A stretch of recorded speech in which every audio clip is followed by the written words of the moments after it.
nega oldingdekka emas, nega sevgim sovib ketyapti degan savol bilan murojaat qilishyapti.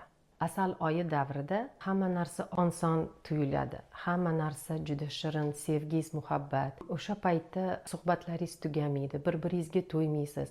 Ozgina kichkina narsalar ham sizga ko'pdek tuyuladi. Lekin vaqt o'tishi bilan hayot o'z talabini qo'yadi. Ish, bolalar, mas'uliyat, ro'zg'or va asta-sekin biz bir-birimizni munosabatlarimizga emas, balkim muammolarga ko'proq e'tibor berishni boshlaymiz.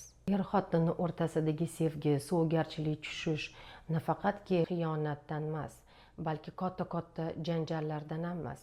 U sekin asta mayda e'tiborsizliklardan kelib chiqib zaiflashadi. Tinglamaslik, mehr bermaslik, bir-birini eshitmaslik, vaqtida bir-biriga minnatdorchilik bildirmaslik, munosabatlar xuddi bog'ga o'xshaydi. Gulni sug'orib suv bermasangiz, u quyosh ko'rmasa, borib so'nib boradi. Xuddi shunday sevgi ham parvarish talab qiladi. Bugun o'zingizga savol beringchi, qachon siz turmush o'rtog'ingizga minnatdorchilik bildirdingiz, sevgi izhor qildingiz? Oxirgi marta qachon tanqid qilmasdan uni tingladingiz? Balkim sizning munosabatlaringizga kerak bo'lgan narsa kichkinagina e'tibordir.